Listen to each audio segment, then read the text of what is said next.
Hi everyone, I thought I would do a video showing some important checkmates, and this is another series because I've got a lot more to show you.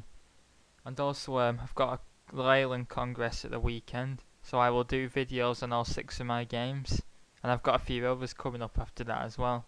So videos on them will be released as well, win, draw or lose. So subscribe if you want to see them. But for now, on to the checkmates video. The first checkmate I'm showing you is the Legals checkmate, and I'll show you an example of where it was invented. E4, E5, Knight F3, D6, Philadelphia's defense, Bishop C4, Bishop G4, which is a bad move, as we are going to see. Knight C3, and now White has a threat here, but Black misses it and plays G6. And now see if you can spot the thunderbolts. If you want to try and spot it, please stop the video now. Knight takes e5. You see the knight isn't always pinned. Black's best is just to take the knight, and after queen takes g4, White is a pawn up with a better position and should win this easily. But Black can make matters worse by capturing the queen, which is what happened in the game. And now we simply have bishop takes f7 check, king e7 and knight d5 checkmate. I hope you enjoyed that checkmate, and on to the next one.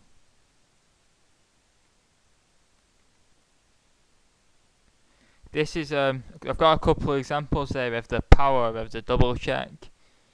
The first one, it goes e4, e5, knight f3, knight c6, bishop c4, bishop c5, d3, and our blunder in these type of positions is knight ge7, and this is punished immediately by knight g5, and after castles, queen h5. The queen can't come to protect any of these pawns. The knight's like just got completely in the way, and f7 and h7 are both attacked, and only one can be defended, so h6 is forced, and now knight takes f7. And if black tries to get out of it with the pin queen e8, then we have a double check. And after king h7, knight f7 check, king g8, and queen h8 is mate. This is an example of the power of the double check, and now I'll show you another one now. Wrong one. Oh yeah, this is the right one. This is actually a famous game. It's Richard Reti versus Savilier Tacticawa. Reti was white and opened with e4, after which comes the Caro-Kann defense. And now white usually always plays knight takes f6 check in this position, but for some reason he plays queen d3. And now e5, which isn't a very good move, opening up the position when behind the development. And he has to waste time with his queen to regain the pawn. After castle queenside, you might notice that White's left the knight on 3. Well, queen takes e4 loses the queen to rook e1, but knight takes e4. And now Reti plays a great move, and if you want to try and spot it, please stop the video now. Queen d8 check. The idea is to set up for a decisive double check, and after king takes d8, bishop g5 check. Black has 2 moves and they both allow mate in 1. King c7 was the game continuation, which led to bishop d8 mate, and if king e8, then we have rook d8 mate. This is a famous game, shown a lot of coaches show it to players to show them the power of the double check. But for now, I hope you've enjoyed this example, and on to the next one.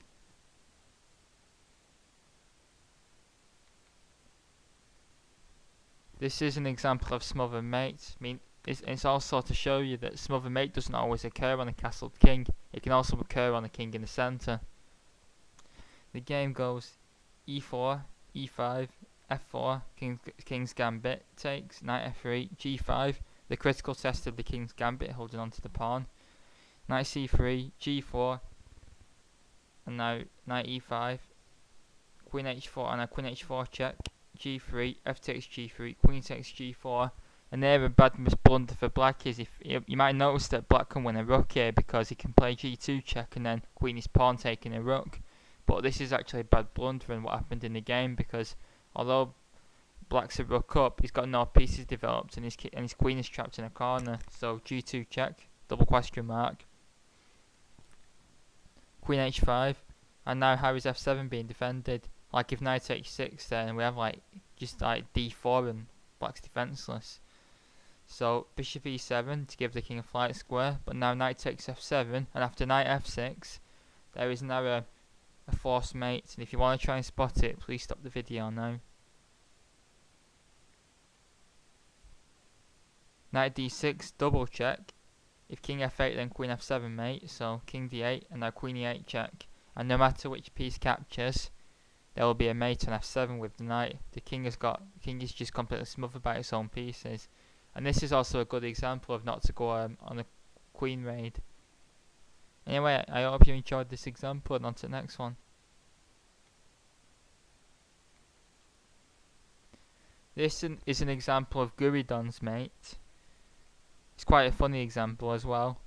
It also shows you stuff like the hemmed in queen and how weak f7 is in the Philidor's defense. So e4, e5, knight f3, d6, bishop c4 aiming at f7. Now bishop e7, d4, e takes d4, knight takes d4, and now knight d7, which traps the black queen and also traps the bishop in, and this is actually punished very brutally. If you want to try and spot the punishment, please stop the video now.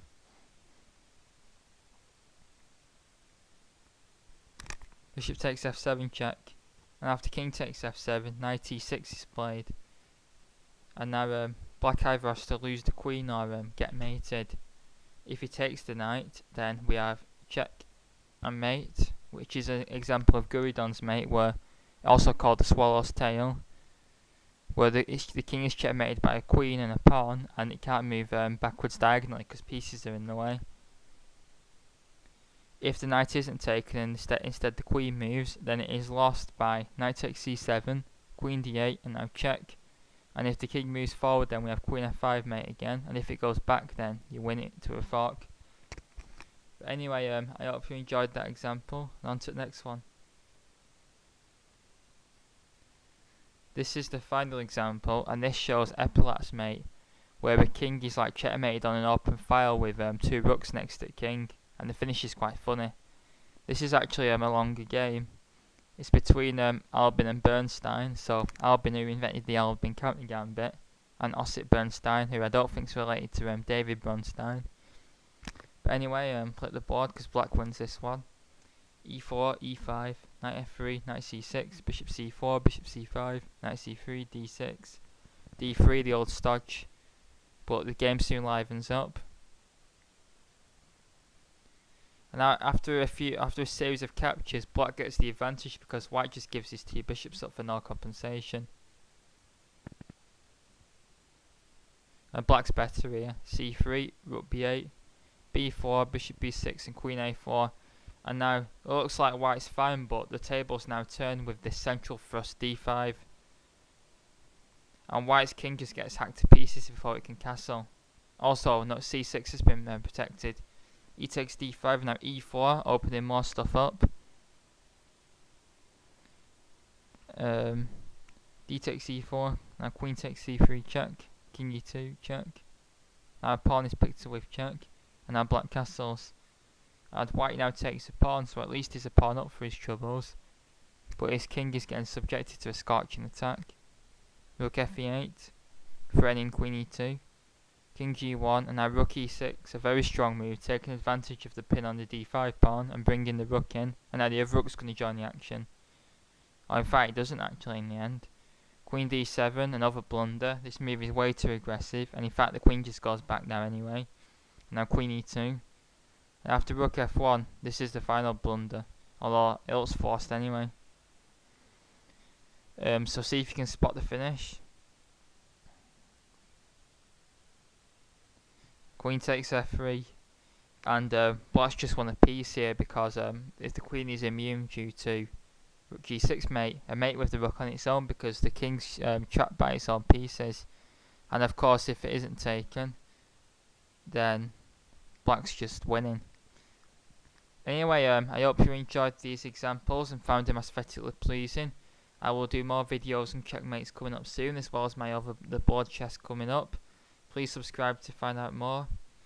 Also, like our Facebook page, follow us on Twitter, and please visit the Epic Chess Cafe. But for now, I hope you've enjoyed this video. Please leave any comments and thoughts. Thanks very much.